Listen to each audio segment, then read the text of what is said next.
الحمد لله رب العالمين والصلاة والسلام على خاتم النبيين أما بعد فأعوذ بالله من الشيطان الرجيم بسم الله الرحمن الرحيم الصلاة والسلام عليك يا رسول الله وعلى آلك وأصحابك يا حبيب الله الصلاة والسلام عليك يا نبي الله وعلى آلك وأصحابك يا نور الله دعائے عطار یا رب المصطفیٰ جو کوئی 17 صفحات کا رسالہ پانچوں نمازوں کے فضائل پڑھ یا سن لے اسے مسجد کی پہلی صف میں پانچوں نمازیں با جماعت ادا کرنے کی توفیق عطا فرما اور اس کی بے حساب مغفرت فرما آمین بجاہ خاتم النبیین صلی اللہ علیہ وآلہ وسلم۔ درود شریف کی فضیلت، فرمان مصطفیٰ صلی اللہ تعالی علیہ وآلہ وسلم، بروز قیامت لوگوں میں سے میرے قریب تر وہ ہوگا جس نے دنیا میں مجھ پر زیادہ درود پاک پڑھے ہوں گے۔ صلو علی الحبیب صلی اللہ تعالی علی محمد۔ حضرت عمارہ بن رویبہ رضی اللہ عنہ فرماتے ہیں کہ میں نے مصطفیٰ جان رحمت صلی اللہ علیہ وآلہ وسلم کو فرماتے سنا، جس نے سورج کے طلوع و غروب ہونے یعنی نکلنے اور ڈوبنے سے پہلے نماز ادا کی، یعنی جس نے فجر و عصر کی نماز پڑھی وہ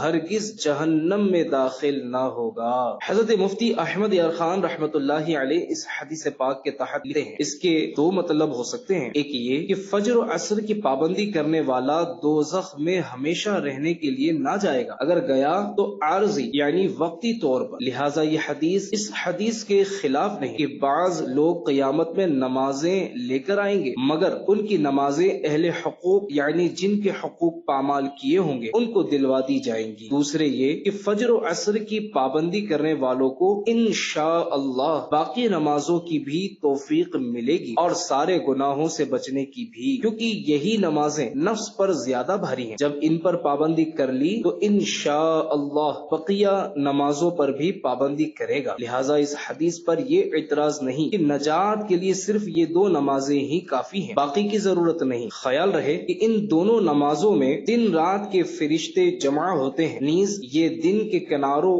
کی نمازیں ہیں، نیز یہ دونوں نفس پر گرا یعنی بھاری ہیں کہ صبح سونے کا وقت ہے اور عصر کاروبار کے فروغ یعنی زور و شور کا، لہٰذا ان نمازوں کا درجہ زیادہ ہے۔ حضرت جریر بن عبداللہ رضی اللہ تعالی عنہ بیان کرتے ہیں ہم حضور پاک صلی اللہ علیہ وآلہ وسلم کی بارگاہ میں حاضر تھے، آپ صلی اللہ علیہ وآلہ وسلم نے 14ویں رات کے چاند کی طرف دیکھ کر ارشاد فرمایا، عن قریب یعنی قیامت کے دن تم اپنے رب کو اس طرح دیکھو گے جس طرح اس چاند کو دیکھ رہے ہو، تو اگر تم لوگوں سے ہو سکے تو نماز فجر و عصر کبھی نہ چھوڑو۔ پھر حضرت جریر بن عبداللہ رضی اللہ تعالی عنہ نے یہ آیت مبارکہ پڑھی، وَسَبِّحْ بِحَمْدِ رَبِّكَ قَبْلَ طُلُوعِ الشَّمْسِ وَقَبْلَ غُرُوبِهَا، ترجمہ کنز الایمان، اور اپنے رب کو سراہتے ہوئے اس کی پاکی بولو سورج چمکنے سے پہلے اور اس کے ڈوبنے سے پہلے۔ مفسر قرآن حضرت مفتی احمد یار خان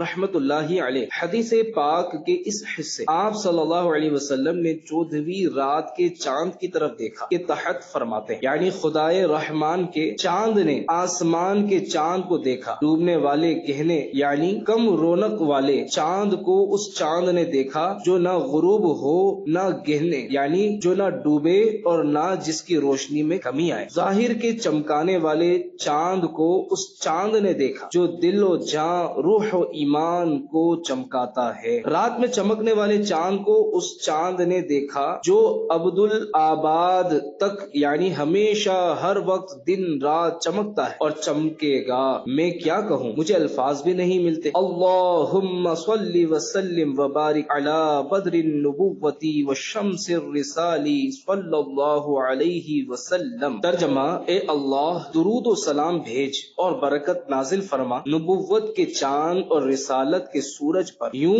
کہہ لو کہ اس چاند کو جو سورج سے چمکتا ہے اس چاند نے دیکھا جو سورج کو چمکاتا ہے، جو دلوں پر دن نکال دیتا ہے۔ آسمان کا چاند بھی خوش نصیب ہے جسے محبوب صلی اللہ علیہ وسلم نے دیکھا۔ یہ چاند جسے آج بھی ہم دیکھتے ہیں وہی ہے جس پر حضور صلی اللہ علیہ وسلم کی نگاہیں پڑی ہیں۔ یہ حدیث عامۃ المسلمین یعنی عام مسلمانوں کی دلیل ہے کہ مومن رب پاک کو محشر میں بھی آنکھوں سے دیکھیں گے اور جنت میں بھی دیکھا کریں گے۔ خیال رہے کہ جنت کی ساری نعمتیں نیک اعمال کا عوض یعنی بدلہ ہوں گی، خواہ اس کے اعمال کا جس کے طفیل جنت میں گیا مگر مگر دیدار الہی کسی عمل کا عوض یعنی بدلہ نہ ہوگا۔ خالص عطاء ذل جلال یعنی اللہ پاک کی خاص عنایت ہوگی۔ ان دونوں نمازوں پر پابندی اس دیدار کی لیاقت و قابلیت پیدا کرے گی، یعنی فجر و عصر کی پابندی۔ دنیا میں نماز ایسے پڑھو کہ گویا یعنی جیسے تم خدا کو دیکھ رہے ہو، کیونکہ یہاں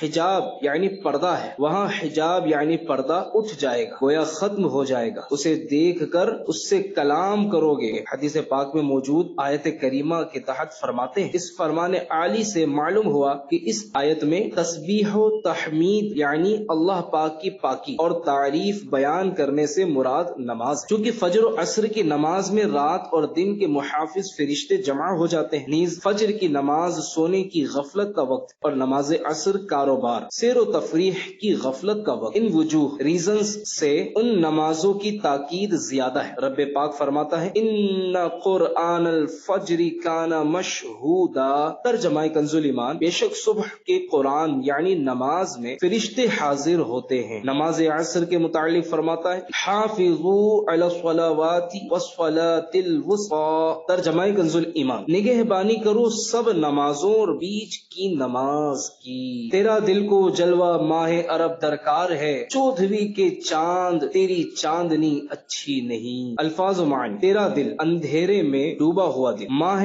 عرب، عرب کا چاند مراد پیارے آقا صلی اللہ علیہ وسلم۔ صلو علی الحبیب صلی اللہ تعالی علی محمد صلی اللہ علیہ وآلہ وسلم۔ حضرت علامہ مولانا مفتی محمد امجد علی اعظمی رحمۃ اللہ علیہ ارشاد فرماتے ہیں، دنیا کی زندگی میں جاگتے میں اللہ پاک کا دیدار نبی صلی اللہ علیہ وسلم کے لیے خاص، اور آخرت میں ہر سنی مسلمان کے لیے ممکن بلکہ واقع رہا قلبی یعنی دل میں دیدار یا خواب میں، یہ دیگر انبیاء علیہم السلام بلکہ اولیاء کے لیے بھی حاصل ہے۔ ہمارے امام اعظم ابو حنیفہ رحمۃ اللہ علیہ کو خواب میں 100 بار زیارت، مزید فرماتے اس یعنی اللہ پاک کا دیدار بلا کیف ہے، یعنی دیکھیں گے اور مگر یہ نہیں کہہ سکتے کہ کیسے دیکھیں گے۔ جس چیز کو دیکھتے ہیں اس سے کچھ فاصلے مسافت یعنی ڈسٹینس کا ہوتا ہے، نزدیک یا دور وہ دیکھنے والے سے کسی جہت یعنی سمت ڈائریکشن میں ہوتی، اوپر یا نیچے، رائٹ یا لیفٹ، آگے یا پیچھے۔ اس یعنی رب کریم کا دیکھنا ان سب باتوں سے پاک ہوگا۔ پھر رہا یہ کہ کیوں کر ہوگا، یہی تو کہا جاتا ہے، کیوں کر کو یہاں دخل نہیں، انشاءاللہ جب دیکھیں گے اس وقت بتا دیں گے۔ اس طرح کی سب باتوں کا خلاصہ یہ ہے کہ جہاں تک عقل پہنچتی ہے وہ خدا نہیں، اور جو خدا ہے اس تک عقل رسا یعنی پہنچتی نہیں، اور وقت دیدار نگاہ اس کا احاطہ یعنی گھیرا کرے یہ محال یعنی ناممکن، امپاسبل ہے۔ بہار شریعت جلد اول صفحہ نمبر 160 پر ہے، جنتی جب جنت میں جائیں گے ہر ایک اپنے اعمال کی مقدار سے مرتبہ پائے گا اور اس کے فضل کی حد نہیں۔ پھر انہیں دنیا کی 1 ہفتے کی مقدار کے بعد اجازت دی جائے گی اپنے پروردگار کی زیارت کرے، اور عرش الہی ظاہر ہوگا اور رب پاک جنت کے باغوں میں سے ایک باغ میں تجلی فرمائے گا، اور ان جنتیوں کے لیے ممبر بچھائے جائیں گے، نور کے ممبر، موتی کے ممبر، یاقوت کے ممبر، زبرجد کے ممبر، سونے کے ممبر، چاندی کے ممبر، اور ان جنتیوں میں کا ادنا یعنی چھوٹے درجے کا مشک و کافور کے ٹیلے پر بیٹھے گا، اور ان میں ادنا کوئی نہیں اپنے گمان یعنی خیال میں کرسی والوں کو کچھ اپنے سے بڑھ کر نہ سمجھیں گے، اور خدا کا دیدار ایسا صاف ہوگا جیسے آفتاب یعنی سورج اور 14ویں رات کے چاند کو ہر ایک اپنی اپنی جگہ سے دیکھتا ہے، کہ ایک کا دیکھنا دوسرے کے لیے مانع یعنی رکاوٹ نہیں، اور اللہ کریم ہر ایک پر تجلی فرمائے گا، ان میں سے کسی کو فرمائے گا اے فلاں بن فلاں تجھے یاد ہے جس دن تو نے ایسا ایسا کیا تھا، دنیا کے بعض معاصی نافرمانیاں یاد دلائے گا، بندہ عرض کرے گا تو اے رب کیا تو نے مجھے بخش نہ دیا؟ فرمائے گا ہاں، میری مغفرت کی وسعت یعنی کشادگی پھیلاؤ ہی کی وجہ سے تو اس مرتبے کو پہنچا۔ جے میں ویکھا عملہ ولے کچھ نہیں میرے پلے، جے میں ویکھا رحمت رب دی بلے بلے بلے، یعنی جب میں اپنے اعمال کی طرف دیکھتا ہوں تو کچھ نہیں پاتا، اور جب اپنے رب کی رحمت کی طرف دیکھتا ہوں تو خوشی سے جھوم اٹھتا ہوں۔ حضرت ابو بصرہ غفاری رضی اللہ عنہ سے روایت ہے کہ نور والے آقا صلی اللہ علیہ وآلہ وآلہ وسلم نے فرمایا یہ نماز یعنی نماز عصر تم سے پچھلے لوگوں پر پیش کی گئی تو انہوں نے اسے ضائع کر دیا، لہذا جو اسے پابندی سے ادا کرے گا اسے دگنا یعنی ڈبل اجر ملے گا۔ حضرت مفتی احمد یار خان رحمت اللہ علیہ اس حدیث پاک کے تحت لکھتے ہیں یعنی پچھلی امتوں پر بھی نماز عصر فرض تھی مگر وہ اسے چھوڑ بیٹھے اور عذاب کے مستحق ہوئے، تم ان سے عبرت پکڑنا۔ دگنے اجر کی وجوہات کے مدنی پھول۔ پہلا اجر پچھلی امتوں کے لوگوں کی مخالفت کرتے ہوئے عصر کی نماز پر پابندی کی وجہ سے ملے گا، اور دوسرا اجر عصر کی نماز پڑھنے پر ملے گا جس طرح دیگر نمازوں کا ملتا ہے۔ پہلا اجر عبادت پر پابندی کی وجہ سے ملے گا اور دوسرا اجر قناعت کرتے ہوئے خرید و فروخت چھوڑنے پر ملے گا، کیونکہ عصر کے وقت لوگ بازاروں میں کام کاج میں مصروف ہوتے ہیں۔ پہلا اجر عصر کی فضیلت کی وجہ سے ملے گا کیونکہ یہ صلاۃ وسطی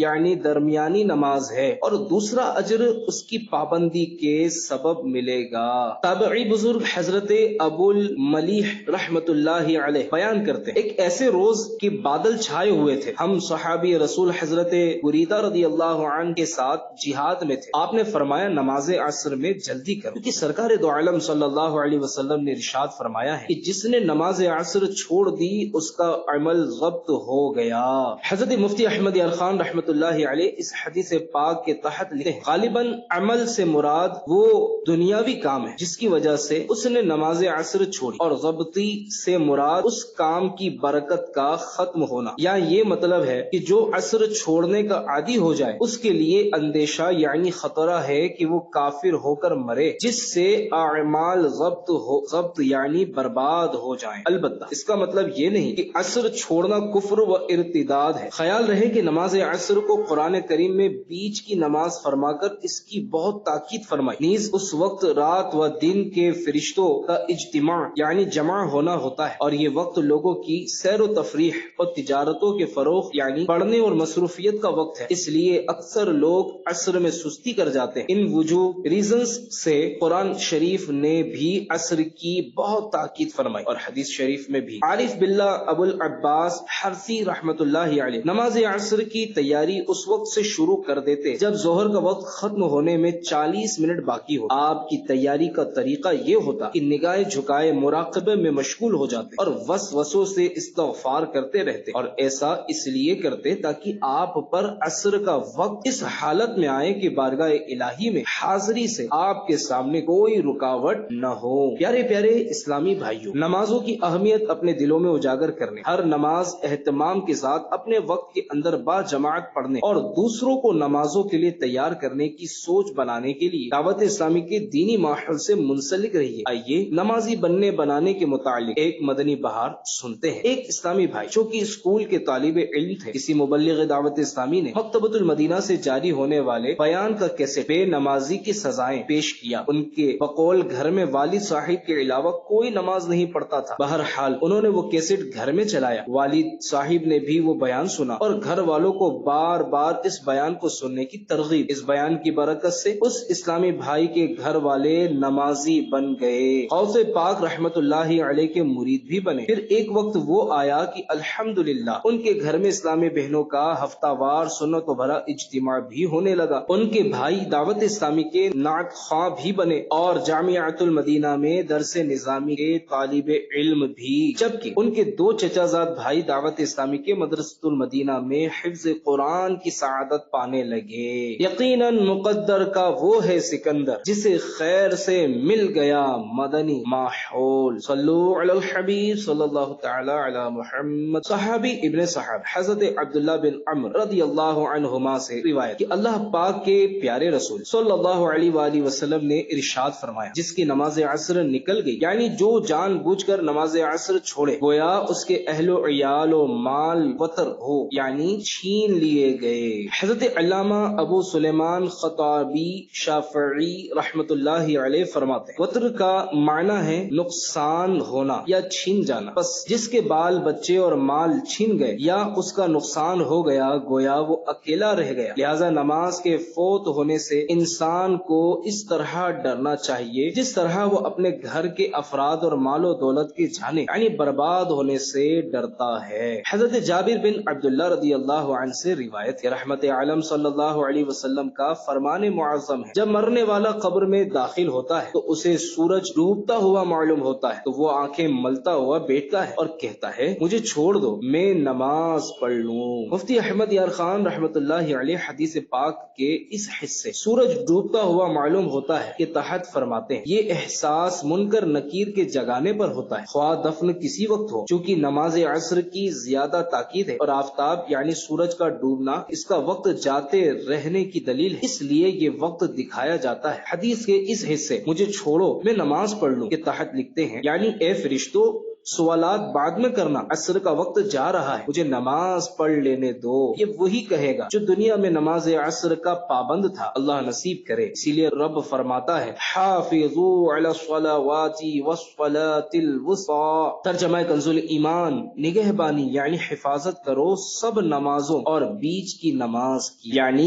تمام نمازوں کی، خصوصاً عصر کی بہت نگہبانی یعنی حفاظت کرو۔ صوفیہ فرماتے ہیں جیسے جیو گے ویسے ہی مرو گے اور جیسے مرو گے ویسے ہی اٹھو گے۔ خیال رہے کہ مومن کو اس وقت ایسا معلوم ہوگا جیسے میں سو کر اٹھاؤں، نزعہ وغیرہ سب بھول جائے گا۔ ممکن ہے یعنی اس عرض مجھے چھوڑ دو میں نماز پڑھ لوں پر سوال جواب ہی نہ ہو، اور ہوں تو نہایت آسان، کیونکہ اس کی یہ گفتگو تمام سوالوں کا جواب ہو چکی۔ کیا پوچھتے ہو مجھ سے نکیرین لحد میں، لو دیکھ لو دل چیر کے ارمان محمد۔ امام شاعرانی رحمت اللہ علیہ کہتے ہیں میں نے سیدی علی خواص کو یہ فرماتے ہوئے سنا ہے کہ مادی یعنی محسوس ہونے والا رزق جو کہ ہمارے جسموں کی غذا ہوتا ہے، طلوع فجر سے یعنی جب فجر کی نماز کا وقت شروع ہوتا ہے سے لے کر سورج ایک نیزہ نکل کر بلند ہونے تک یعنی طلوع آفتاب کے 20 منٹ کے بعد تک اللہ پاک تقسیم فرماتا ہے، اور روح کی غذا یعنی معنوی رزق جو کہ دکھائی نہیں دیتا یعنی دل و دماغ کا سکون جس پر مبنی ہوتا ہے، عصر کی نماز کے بعد سے غروب آفتاب تک تقسیم فرماتا ہے۔ روایت کا مقصد یہ ہے کہ ان اوقات کو غفلت میں نہ گزارو بلکہ ذکر و عبادت میں بسر کرو۔ خادم نبی حضرت انس بن مالک رضی اللہ عنہ بیان کرتے ہیں کہ میں سرور کائنات صلی اللہ علیہ وآلہ وسلم کو فرماتے سنا کہ یہ منافق کی نماز ہے کہ بیٹھا ہوا سورج کا انتظار کرتا رہے حتیٰ کہ جب سورج شیطان کے دو سینگوں کے بیچ آ جائے یعنی غروب ہونے کے قریب ہو جائے تو کھڑا ہو کر 4 چونچے مارے کہ ان میں اللہ کا تھوڑا ہی ذکر کرے۔ مفسر قرآن حضرت مفتی احمد یار خان رحمت اللہ علیہ اس حدیث پاک کی شرح میں لکھتے ہیں اس حدیث سے 3 مسئلے معلوم ہوئے۔ ایک یہ کہ دنیاوی کاروبار میں پھنس کر نماز عصر دیر سے یعنی مکروہ وقت میں پڑھنا منافقوں کی علامت یعنی نشانی ہے۔ دوسرے یہ کہ غروب سے 20 منٹ پہلے کراہت کا یعنی مکروہ تحریمی وقت ہے، وقت مستحب میں عصر پڑھنا چاہیے۔ تیسرے یہ کہ رکوع و سجود بہت اطمینان سے کرنا چاہیے۔ حضور صلی اللہ علیہ وسلم نے جلد باز نمازی کے سجدے کو مرغ کے چونچ مارنے سے تشبیہ دی جو وہ دانہ چگتے وقت زمین پر جلدی جلدی مارتا ہے۔ رسول اللہ صلی اللہ علیہ وسلم نے فرمایا جو شخص عصر کے بعد سوئے اور اس کی عقل جاتی رہے تو وہ اپنے ہی کو ملامت کرے۔ نمازوں کے اندر خشوع خدا دے، پے غوث اچھا نمازی بنا دے۔ سنت کے 3 حروف کی نسبت سے سنت عصر کے متعلق 3 فرامین مصطفیٰ صلی اللہ علیہ وآلہ وسلم۔ نمبر 1، اللہ پاک اس شخص پر رحم کرے جس نے عصر سے پہلے 4 رکعتیں پڑھی۔ نمبر 2، جو عصر سے پہلے 4 رکعتیں پڑھے اللہ پاک اس کے بدن کو آگ پر حرام فرما دے گا۔ نمبر 3، جو عصر سے پہلے 4 رکعتیں پڑھے اسے آگ نہ چھوئے گی۔ عصر کے فرضوں سے پہلے 4 رکعتیں پڑھنا سنت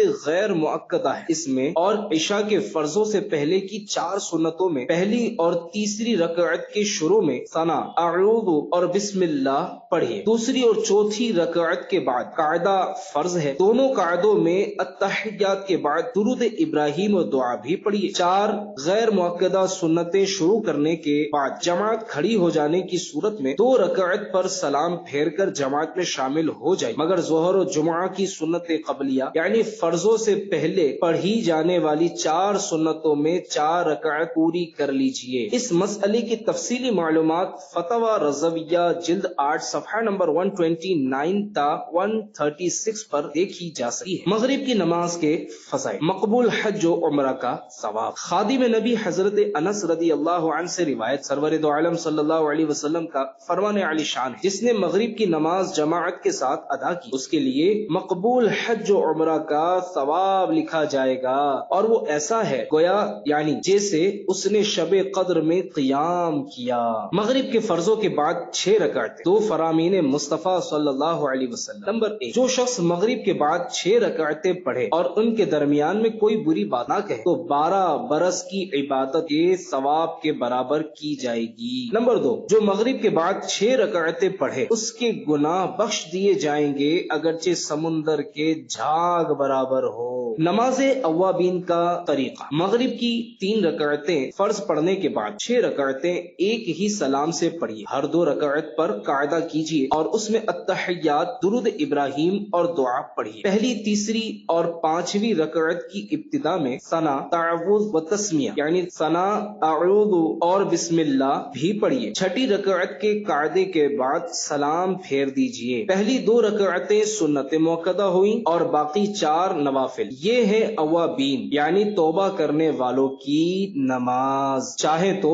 2 رکعتیں کر کے بھی پڑھ سکتے ہیں۔ بہار شریعت جلد اول پیج نمبر 666 پر ہے، بعد مغرب 6 رکعتیں مستحب ہے، ان کو صلاۃ الاوابین کہتے ہیں۔ خواہ یعنی چاہے تو 1 سلام سے سب پڑھے یا 2 سلام سے یا 3 سے اور 3 سلام سے، یعنی ہر 2 رکعت پر سلام پھیرنا افضل ہے۔ صلو علی الحبیب صلی اللہ تعالی علی محمد۔ مغرب و عشاء کے درمیان عبادت کا ثواب، حضرت عمر بن ابو خلیفہ رحمت اللہ علیہ بیان کرتے، ہم نے حضرت عطا خراسانی رحمت اللہ علیہ کے ساتھ نماز مغرب ادا کی۔ نماز کے بعد جب ہم واپس ہونے لگے تو آپ نے میرا ہاتھ پکڑ کر فرمایا، مغرب و عشاء کے اس درمیانی وقت سے لوگ غافل ہیں، یہ نماز اوابین یعنی توبہ کرنے والوں کی نماز کا وقت ہے۔ جس نے اس دوران نماز کی حالت میں قرآن کریم کی تلاوت کی گویا وہ جنت کی کیاری میں ہے۔ حضرت ابو ہریرہ رضی اللہ تعالی عنہ سے روایت، تاجدار مدینہ صلی اللہ علیہ وآلہ وسلم کا فرمان عبرت نشان، سب نمازوں میں زیادہ گرا یعنی بوجھ والی منافقوں پر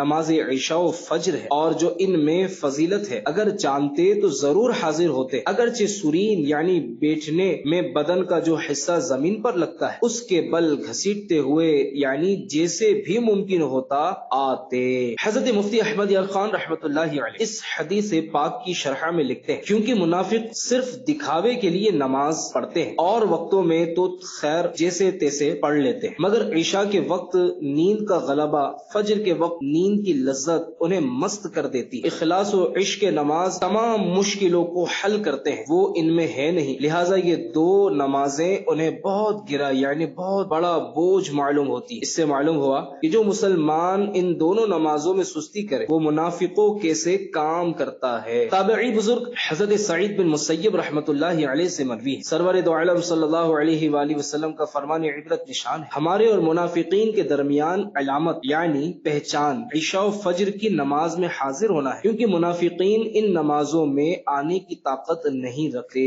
حضرت عبد الرؤف مناوی رحمت اللہ علیہ لکھتے ہیں، اس حدیث میں بیان کردہ منافق سے مراد دور رسالت کے بدترین کفار نہیں ہیں جو خود کو جھوٹ موٹ مسلمان ظاہر کرتے تھے مگر دل سے کافر تھے، بلکہ یہاں مراد منافق عملی ہیں جو کہ حقیقت میں مسلمان ہیں۔ حدیث کے اس حصے منافقین ان نمازوں میں آنے کی طاقت نہیں رکھتے سے مراد ہے ہم ان نمازوں کو چستی کے ساتھ اور خوشی خوشی ادا کرتے، ہمیں ان دونوں نمازوں کو با جماعت ادا کرنے کے لیے مسجد آنے میں کوئی مشقت نہیں ہوتی، جبکہ منافقین پر یہ نمازیں بھاری ہیں، اس لیے وہ انہیں بشاشت یعنی خوشی اور چستی کے ساتھ ادا کرنے کی طاقت نہیں رکھتے۔ آگے چل کر فرماتے ہیں، واضح رہے کہ منافق عملی عبادت قائم کرنے کے لیے نہیں بلکہ عادت کی وجہ سے نماز پڑھتا ہے، اور چونکہ اس کا نفس نماز پڑھنے کو ناپسند کرتا ہے اس لیے وہ سب کے ساتھ نہیں بلکہ اپنے گھر میں تنہا نماز پڑھتا ہے۔ آگے مزید تحریر کرتے ہیں، بعض عارفین یعنی اللہ پاک کی پہچان رکھنے والوں کا قول ہے، نماز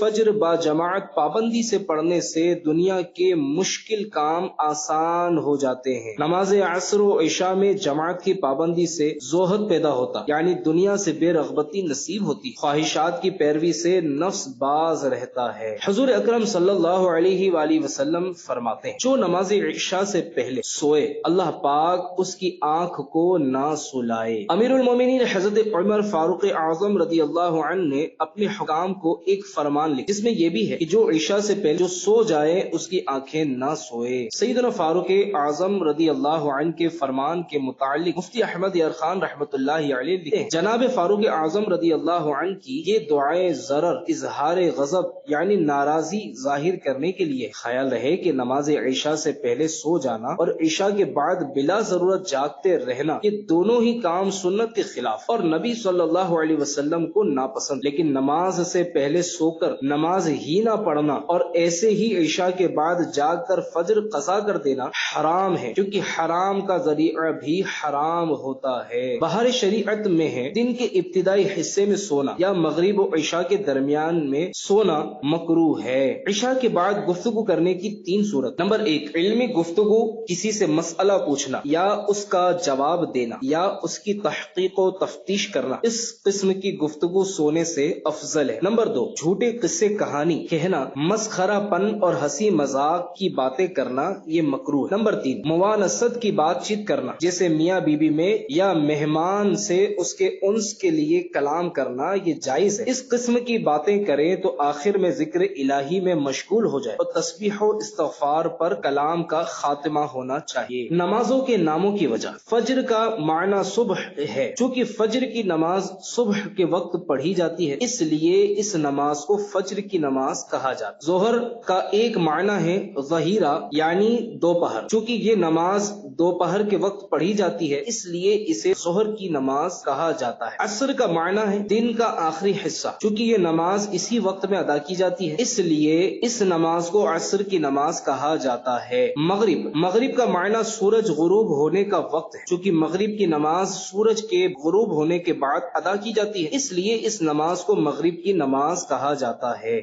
عشاء کی لغوی معنی رات کی ابتدائی تاریکی کے ہیں، چونکہ یہ نماز اندھیرا ہو جانے کے بعد ادا کی جاتی ہے اس لیے اس نماز کو عشاء کی نماز کہا جاتا ہے۔ تو پانچوں نمازوں کا پابند کر دے، تو پانچوں نمازوں کا پابند کر دے، پے مصطفیٰ ہم کو جنت میں گھر دے۔ صلو علی الحبیب صلی اللہ تعالی علی محمد صلی اللہ علیہ وآلہ وسلم۔ اے عاشقان رسول، آپ نے رسالہ سماعت فرمایا، آپ نے اکیلے سنا ہو یا عاشقان رسول کو جمع کر کے اجتماعی طور پر سنایا ہو، میری گزارش ہے اس معلومات، اس کی کارکردگی اپنے ذمہ داران کو ضرور جمع کروائیں اور اس کی برکتیں حاصل فرمائیں۔